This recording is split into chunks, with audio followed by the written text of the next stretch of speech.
안녕하세요. 인생의 쓴맛을 다들 경험해 보셨을까요? 저는 진짜 참 쓴맛을 경험한 사람입니다. 그리고 다시는 겪고 싶지 않을 정도로 호되게 당해 인간관계에 대한 두려움까지 가지게 된 사람이고요. 하지만 조금씩 극복을 하고 있습니다. 게다가 지금은 오히려 제가 겪은 후에 삶이 더 승승장구해져 잘 살아가고 있어요. 그래서 오히려 다행이라는 생각도 하고 있습니다. 분명 저는 남들이 보기에도 열받고 분노가 일어나는 경험을 했고 지금부터 한번 그 사연을 풀어보려고 합니다. 저는 대학을 나와 기술을 배워서 우리나라에서 가장 알아주는 S전자 1차 협력업체에 입사를 하게 되었어요. 비록 S전자는 아니었지만 나름대로 직원도 많고 1차 협력업체 중에서도 꽤 알아주는 중소기업이었습니다. 물론 연봉도 괜찮았고요. 처음에 들어갈 때는 꽤나 고생을 많이 했어요. 당연했죠. 회사 적응도 해야 되고 기술도 빨리 익혀야 됐으니까요. 그렇게 몇 년을 경력을 쌓다가 같은 회사 다니는 여직원과 사랑을 하게 되어 결혼까지 하게 되었습니다.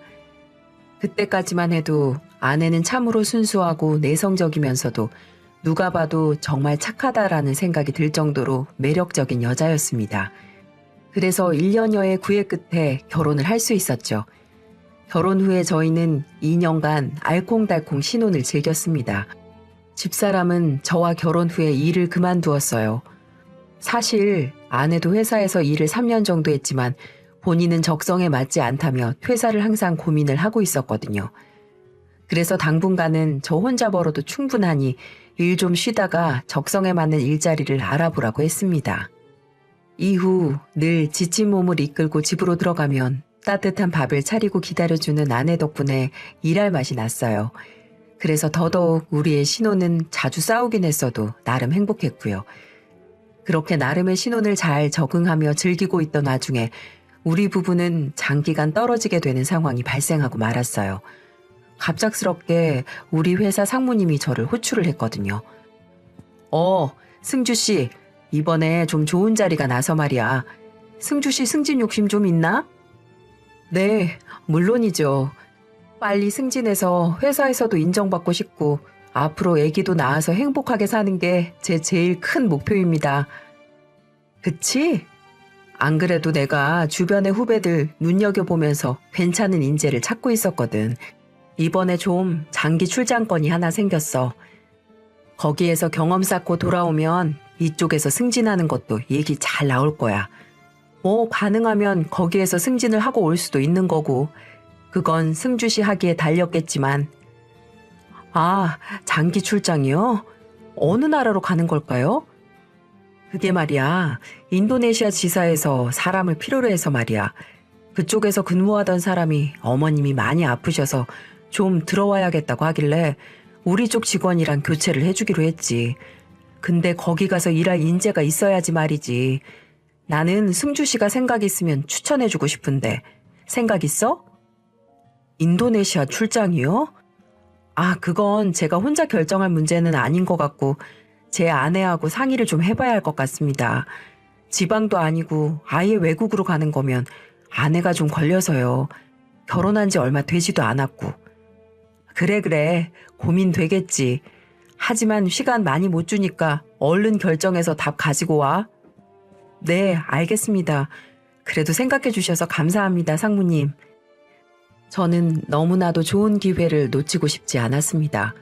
하지만 상무님에게 말한 대로 아내가 걸렸어요. 그래서 그날 집으로 가자마자 아내에게 모든 이야기를 전하며 상의를 했습니다. 여보, 좀 중요하게 할 말이 있어. 뭔데? 그게 당신도 최재문 상무님 알지? 상무님이 아까 오후에 부르시더니 나한테 장기 출장을 말씀하시더라고. 거기에 기술진 보강이 필요한가 봐. 나보고 가서 1년만 딱 고생하라고 하는데. 장기 출장? 어머, 그거 당신한테 좋은 기회 아니야? 그렇지, 너무 좋은 기회이긴 한데 좀 고민되는 부분이 있어서 말이야. 뭔데? 당신한테 좋은 기회면 무조건 잡아야지. 다른 게 아니고 장기 출장이 지방으로 가는 게 아니라 해외로 가야 할 것 같아. 인도네시아인데 그쪽에 있던 직원이 한국으로 급하게 들어와야 해서 나를 대체 직원으로 보내준다고 하더라고. 근데 당신하고 멀리 떨어져 있어야 한다는 게 난 좀 걸려서. 아유 참, 난 또 뭐라고. 그게 무슨 걱정이야. 내 걱정은 하지 말고 당신 생각해. 당신이 좋은 게 나한테도 좋은 거잖아. 당신 정말 괜찮겠어? 나 가면 당신 혼자 지내야 하는데 말이야. 물론 거기 가면 내가 승진이 더 쉬워져서 여기 돌아와서도 자리는 금방 잡을 수 있을 것 같아. 그럼 나 괜찮아. 여보 승진되면 돈도 많이 버는 건데. 그리고 당신 승진 열정 대단하잖아. 이렇게 좋은 기회를 왜 날려? 인도네시아 가자 여보. 다녀와. 나는 여기에서 당신 기다리고 있을 테니까. 같이 갈까? 아니야. 나는 외국에서 사는 거 맞지도 않아. 그냥 한국에서 당신 올 때까지 잘 버텨볼게. 기회 되면 내가 가도 되고 당신도 들어올 수 있는 거잖아. 그러니까 더 고민 말고 다녀와. 아내는 흔쾌히 저를 보내주었습니다. 그런 아내에게 미안하기도 했지만 고마운 마음이 컸어요. 저를 생각해주는 마음씨에 더 아내를 사랑하게 되었습니다. 그렇게 저는 인도네시아로 파견을 떠나게 되었어요. 공항에서도 둘이 껴안고 얼마나 울었는지 몰라요. 3년 동안 결혼 생활하면서 한 번도 떨어진 적이 없었기 때문에 무슨 이상가족 상봉이라도 하는 것처럼 발길이 떨어지지 않더라고요. 하지만 잠시만 버티면 제게도 잘만 하면 좋은 기회가 생길 수 있기 때문에 이를 악물고 참으려고 했습니다. 그렇게 저는 인도네시아로 가자마자 그쪽 업무를 인수인계받고 적응해 나가는데 정신없이 시간을 보냈습니다. 그러면서도 아내와의 연락은 놓치지 않았어요. 하루하루가 피곤하고 고돼도 저 없이 혼자서 집을 지키며 기다리고 있을 아내가 보고 싶기도 하고 미안했거든요. 그래서 무조건 하루에 한 번씩은 전화 통화를 하려고 했고 문자 메시지도 수시로 하며 아내와 연락을 이어나갔습니다.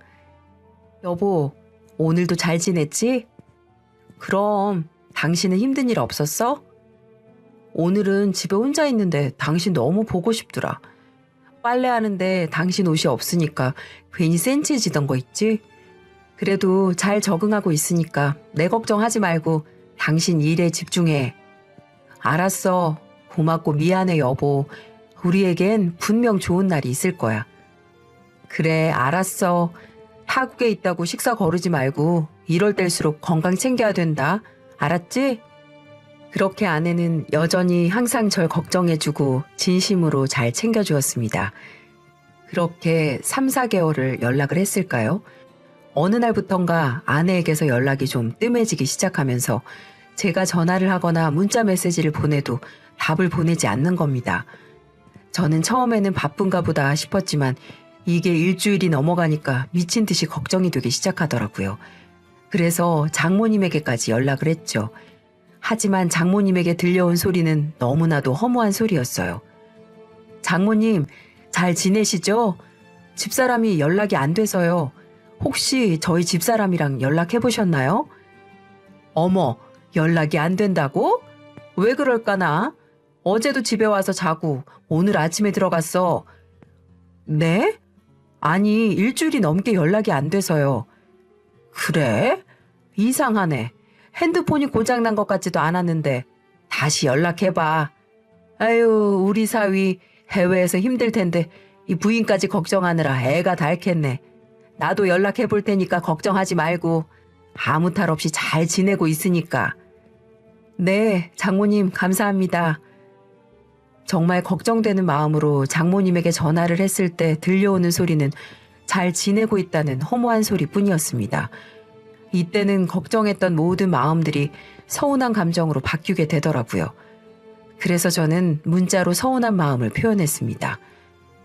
여보, 연락이 안 돼서 장모님께 연락드렸는데 당신 어제도 처가 다녀왔다면서 별일 있는 거 아니냐고 내가 몇 번이나 문자 보내고 연락했는데 왜 답이 없어?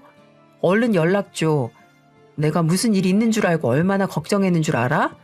사람을 왜 걱정시켜. 연락할 수 있는 상황이면 연락 좀 해.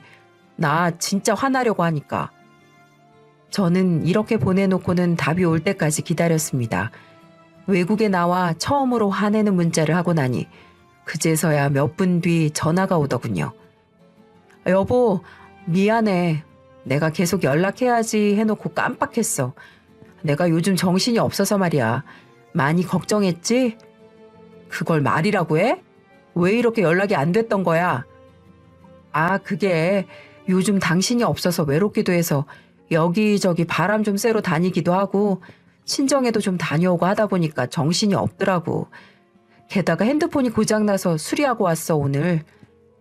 아휴, 앞으로는 연락 좀 잘해. 사람 이렇게 걱정시키지 말고. 알았다니까. 걱정하지 마, 여보. 집 청소 마무리 좀 하게. 우리 전화 이제 끊자. 미안해. 다음에 또다시 연락해. 오랜만에 통화한 아내는 아쉽지도 않은지 얼마 통화도 안 하고는 전화를 끊어버렸습니다. 저는 너무나도 서운해 한동안 마음이 풀릴 때까지 연락을 하지 않았어요. 근데 웬걸요. 아내도 제가 연락하기 전까지 문자 한 통 보내지 않는 거였어요. 그래서 이대로는 안 되겠다 싶어서 다시 저는 전화를 하기 시작했어요. 하지만 아내는 이번에도 연락을 받지 않았습니다. 문자 메시지도 몇 통을 보냈지만 깜깜 무소식이었고요. 처가에 전화를 해도 장모님은 요즘은 연락이 없다는 소리만 들려올 뿐이었습니다. 저는 이때부터 걱정이 되기 시작했어요. 그래서 회사에 휴가를 내고 한국으로 들어가기 위해 티켓을 알아보게 되었어요. 그런데 그때 마침 시국이 시국인지라 저 역시도 인도네시아에 발이 묶여 1년을 그대로 썩혀야만 했어요. 그러는 동안에도 아내는 여전히 연락이 닿지 않았습니다. 저는 걱정이 되는 반면 화도 나서 분노가 거의 극에 달해 있었어요. 참 여러모로 이해가 안 되고 그쪽 상황을 모르니 답답하기만 했습니다. 그래서 하루라도 빨리 한국행 티켓을 잡을 수 있을 때까지 기다렸어요.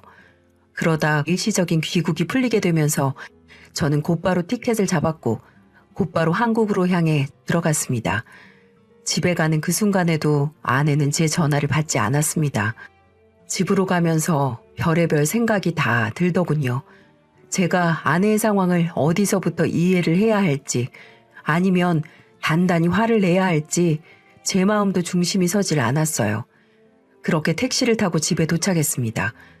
그래도 오랜만에 집으로 오니 설레더군요. 아내와의 좋은 추억이 깃든 신혼집이었으니까요. 그렇게 저는 애써 표정을 가다듬고 현관 비밀번호를 누르고 들어갔어요. 그때 시간을 보니 저녁 8시가 약간 안 됐더라고요. 그래서 같이 저녁밥을 먹으며 얘기를 진지하게 해볼 생각이었어요. 그렇게 전 조심스럽게 집으로 들어갔고 집에 들어간 순간 전 뒷목 잡고 쓰러질 광경을 보고 말았습니다. 제 눈으로 몇 번을 봐도 이 현실이 도무지 믿겨지지가 않았어요.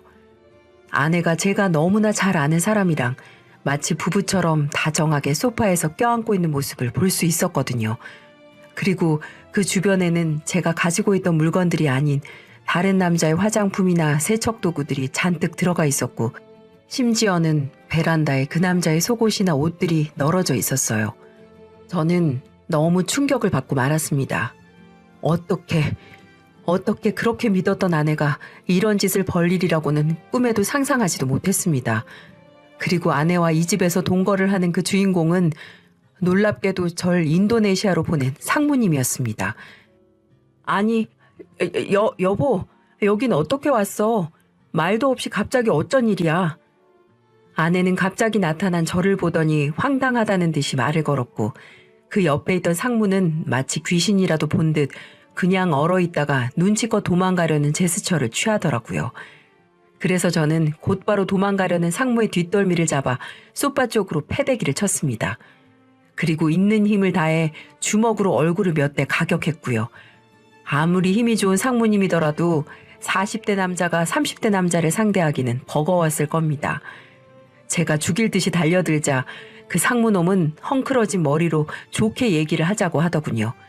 하지만 그 상황에서 좋게 얘기할 사람이 과연 몇이나 있을까요? 전 계속 이성을 잃고 소리를 질렀어요. 그리고 그뿐만이 아니었습니다.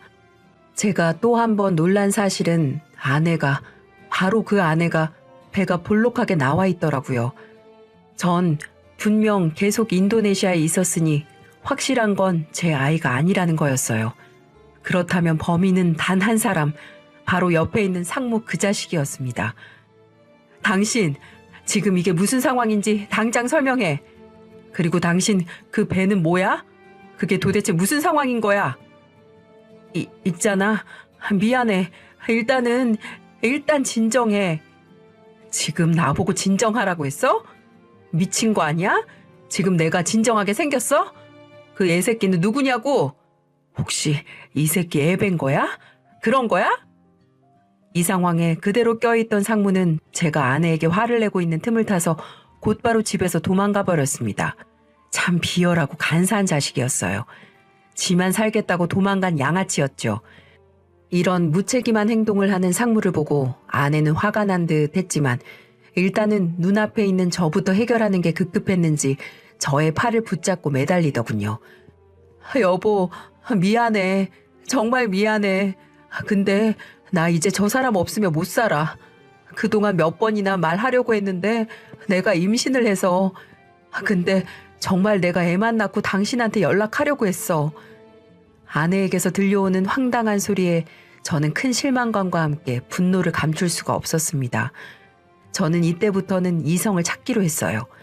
이 황당한 소리를 해대는 여자와는 살 수 없다고 판단을 했고 헤어지더라도 제대로 복수를 하고 나서 헤어지기 위해 나름대로 그때부터 머리를 굴리기 시작했죠.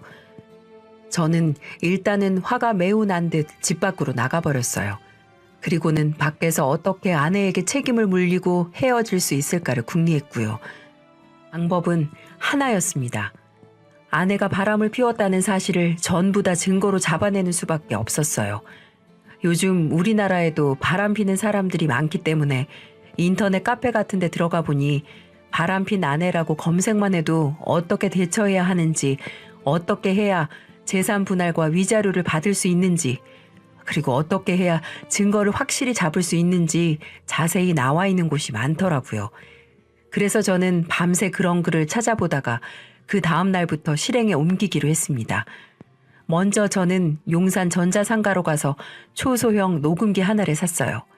그리고 집으로 들어가서 거실 소파 밑에다가 녹음기를 설치해 증거가 될 만한 무언가를 잡으려고 계획을 세웠죠. 그렇게 한다면 제가 집에 없더라도 아내가 그놈이랑 무슨 수작을 부리는지, 무슨 통화를 하는지 증거될 만한 무언가를 찾기 위해 설치를 했습니다. 그리고 바로 다음 날 제가 밖에서 일을 보고 저녁에 집으로 들어와서 소파 밑에 있는 녹음기를 가지고 작은 방에서 녹음본을 들어보니 조그마한 증거를 잡을 수 있었어요. 당신 나 버리고 도망을 간 게 말이나 돼? 이제 어떡할 거야? 당신이 다 책임진다며. 나랑 살고 싶다고 저 인간 인도네시아로 보내버린 거 아니야? 이제는 애도 있는데 나보고 어쩌라고 그렇게 도망을 가? 빨리 해결해. 아님 나 당신 집으로 데리고 가던가. 당신 진짜 내가 지금 얼마나 불안한 줄 알아? 이거 알려지면 우리 모두 끝장이라고. 빨리 해결 좀 해봐. 아까도 전화 와서는 다 엎어버리겠다고 하고 집 나갔단 말이야. 그렇게 무책임하게 할 거면 왜 씨를 뿌렸어? 나 정말 가시방석이란 말이야. 아내는 이렇게 몇 번이고 그 자식에게 전화를 해서는 불안한 마음을 표출하고 있었어요. 아내는 그 상무놈에게 모든 걸 다 쏟아내고 있었습니다. 그리고 그날 저녁 상무놈이랑 아내가 밖에서 만난 것도 포착이 되었고요. 아내는 집에만 있는 게 답답했던지 상무놈이 일이 끝날 시간에 맞춰 만나는 것 같아 보였습니다. 그리고 둘이 저녁 먹고 같이 이동하는 도착지를 보고 깜짝 놀라고 말았네요. 이것들은 무서움을 모르는 건지 그날 밤에도 모텔방으로 들어가 같이 하룻밤을 보내려고 들어가는 모습이 포착되더군요. 아마도 아내는 제가 무서워 상무놈에게 같이 있자고 말을 한 것 같아 보였어요. 저는 그 모습을 보고 어떻게 인간이라는 탈을 쓰고 이런 짓을 벌이는지 분노를 금할 수 없었습니다. 그래서 전 그것들이 있는 모텔방으로 쳐들어가기로 마음을 먹었습니다. 어서 오세요. 7만 원입니다. 아니, 여기 숙박하러 온 거 아니고요. 조금 전에 들어간 두 사람 몇 호로 들어갔습니까? 네? 그건 왜 물으시죠? 누구신데 그러시는데요? 저 금방 들어간 여자 남편 되는 사람입니다. 제가 신분증도 드릴 테니 도와주세요. 지금 제 아내가 외도를 하고 있다고요. 사장님도 가정 있으시면 잘 아실 거 아니에요. 제발 외도 현장 잡을 수 있게 도와주세요. 제발 부탁드립니다. 만약에라도 제 아내가 아닐 시 모든 법적 책임은 제가 지도록 하겠습니다. 그렇게 전 카운터를 보는 사장님에게 간절히 호소를 했고 잠시 생각을 하던 사장님은 선뜻 보조키를 주시며 그런 놈들은 반 죽여놓으라면서 응원을 해주시더군요. 참, 다른 응원을 받는 것도 아니고 외도 현장 잘 잡으라고 응원을 받다니 이게 도대체 무슨 상황일까요? 그렇게 전 곧바로 704호로 이동을 했고 고민도 안 하고 문을 열어버렸습니다. 역시나 두 사람은 여러분들이 상상하는 그 모습을 보이고 있었고 전 그때부터 그들의 모든 모습들을 장인어른에게 영상통화를 걸어 아내의 믿기 힘든 장면을 실시간으로 전송해버렸습니다. 놀란 아내와 그 상무놈은 이불로 얼굴도 못 내민 채 감싸고 있었고 전 쥐새끼처럼 숨으려는 그것들의 이불을 뺏어서 생생하게 중계를 해버렸어요. 제가 이렇게 행동했던 건 다 이유가 있었습니다. 아내가 가장 무서워하는 사람이 장인어른이었고 아내의 실체를 알린다면 장인어른도 제가 앞으로 무슨 짓을 해도 이해해 주실 거라 믿었기 때문이었죠. 그리고 전날 아내가 저 몰래 바람을 피고 있다고 연락을 드렸었는데 그땐 믿지 못하신다는 반응이었기 때문에 제가 헛소리하는 게 아니라는 걸 보여드리고 싶기도 했었고요. 그걸 보신 장인어른은 더 이상 못 보시겠는지 저보고 김서방, 내가 미안하네. 거기서 나오면 나한테 전화 좀 줘. 라고 말하며 먼저 전화를 끊어버리셨어요. 그 이후 전 쥐새끼 같은 그것들을 보며 다시 영상을 찍고 사진을 찍은 다음 저를 붙잡는 쓰레기들을 뿌리치고 그곳을 나올 수 있었고요. 전 곧바로 장인어른에게 전화를 걸었습니다. 평소 장인어른은 절 무척이나 좋아하시는 분이셨어요. 인도네시아에 있을 때도 아내는 제게 전화를 하지 않아도 장인어른은 한 번씩 밥은 잘 챙겨 먹는지 무슨 일이 있는 건 아닌지 걱정해주는 고마운 분이셨거든요. 장인어른의 목소리를 듣자마자 저도 모르게 가슴속에 있는 감정이 폭발하듯 목이 메이며 눈물이 흐르더라고요. 아버님, 김서방입니다. 죄송합니다. 다 제가 못나서 이렇게 된 겁니다. 제가 인도네시아에 가지 않았더라면 아내가 이런 일도 벌이지 않았을 텐데 너무 죄송합니다, 아버님. 아닐세 김서방. 자네 탓이 아니야. 내가 다 딸을 잘못 키운 내 잘못이네. 자네가 상처받은 만큼 내가 갚아줄 걸세. 그러니까 이런 말 하긴 그렇지만 다 잊고 새 출발하게. 내가 어떻게 자네한테 우리 딸을 용서해 주라고 말을 할 수 있겠나. 나도 아들이 있는 사람인데 정말 내가 미안하네. 김서방, 그냥 이혼하고 다 잊고 편히 살아. 아이고 내 팔자야. 아버님도 그렇게 본인 자식을 잘못 키웠다며 한없이 우셨습니다. 그렇게 아버님과 전화를 끊고 저것들의 더러운 모습을 알리기로 마음먹었어요. 저는 다음 날 아내와 최재문 상무의 애정 행각이 담긴 모습, 녹음본 등을 들고 회사로 찾아가 사장님과 직접 면담 요청을 해서 모든 증거들을 노트북을 가지고 보여드렸어요. 그걸 본 사장님은 곧 조치를 취하겠다고 하면서 저를 격려해주며 빠른 시일 내에 연락 줄 테니 본인을 믿고 잠시만 기다려달라고 하더군요. 그렇게 5일 정도 시간이 흐른 뒤 어쩐 일인지 회사의 최재문 상무의 행각이 소문이 나기 시작했고 한순간에 가정 파탄을 일으킨 쓰레기로 만들어져 있었습니다. 그건 같이 일했던 회사 선배한테 들을 수 있었고요. 저보고 대뜸 전화를 해서는 그동안 얼마나 힘들었냐며 힘내라고 격려를 해주더라고요. 사실 창피했어요. 상무와 바람핀 상대가 제 아내였고 그 아내의 남편이 바로 저였으니까요. 하지만 저도 독해지기로 했으니 이겨내려고 마음을 단단히 챙겼습니다. 결국 상무놈은 직원들에게 손가락질 받으며 회사에서 쫓겨나게 되었어요. 나중에 알아보니 상무와 아내는 저와 결혼하기 전부터 사이가 의심이 될 만한 행동들을 주위에서 했더라고요. 전 그것도 모르고 아내와 결혼을 했던 거고요. 참 미련했습니다. 바보였어요. 이렇게 눈치가 없어서 어떻게 사회생활을 지금껏 했을까요? 아내만을 믿었던 저의 맹목적인 사랑이 이런 일을 자초한 게 아닌가 하는 생각이 들더라고요. 그 후로 아내도 제대로 털렸어요. 처갓집에서도 아내를 받아주지 않았나 보더라고요. 저를 배신하고 다른 놈이랑 붙어먹은 걸 아신 장인어른은 그 길로 아내에게 손찌검을 하면서까지 다시는 찾아오지 말라고 했다고 했고, 아내는 그 상무놈에게도 버림을 받았다며 서럽게 오열을 하며 어느 날 저를 찾아왔더군요. 여보, 내가 다 잘못했어. 나 좀 받아줘. 그 새끼, 나도 그 최상무한테 당했어. 최상무 회사 잘리고 나 책임 못 지겠대. 아이도 책임지지 않을 거래. 나 갈 데도 없어. 우리 아빠는 나 호적에서 파버리겠다고 난리야. 필요 없어. 내가 됐다고 했잖아. 아, 당신 오길 잘했네. 여기 이혼 서류. 당신 친정집으로 아무리 보내도 답이 없길래 찾아가려고 했는데 당신이 없어서 못 받은 거였어. 당신하고 최성무한테 위자료 톡톡히 받아낼 거니까 그렇게 알고 있어. 이미 증거들 넘쳐나고 있는 거 알고 있지? 아니야, 나 이혼 못해. 아내는 끊임없이 저에게 용서를 구하며 다시는 그러지 않겠다고 했습니다. 하지만 저는 그녀를 받아줄 생각이 없었어요. 철저하게 드는 배신감에 그녀를 받아줄 수가 없었습니다. 저는 결국 이혼 소송을 걸어 완전히 아내와의 인연을 끊을 수 있었고요. 그리고는 이혼을 하는 과정에서 저는 최상무에게도 소송을 걸어 2천만 원을 받을 수 있었습니다. 저는 그들에게 본인들이 잘못한 죄에 대해 제대로 복수를 하게 된 것 같아 속이 다 시원했습니다. 그리고 한 달 정도 있다가 장인어른과 장모님이 눈에 밟혀 정중하게 마지막으로 인사를 드려야 될 것 같다 찾아갔죠. 장모님, 장인어른 죄송합니다. 좋은 모습만 보여드리려고 했는데 이런 모습 보여드려서 너무나 죄송합니다. 그래서 마지막으로 인사드리러 왔어요. 그래, 자네 마음 내가 다 이해하네. 나도 그런 건 딸로 인정할 수가 없는데 자네 마음은 오죽하겠나. 다 잊어. 자네 나이도 젊어서 언제든 다시 시작할 수 있네.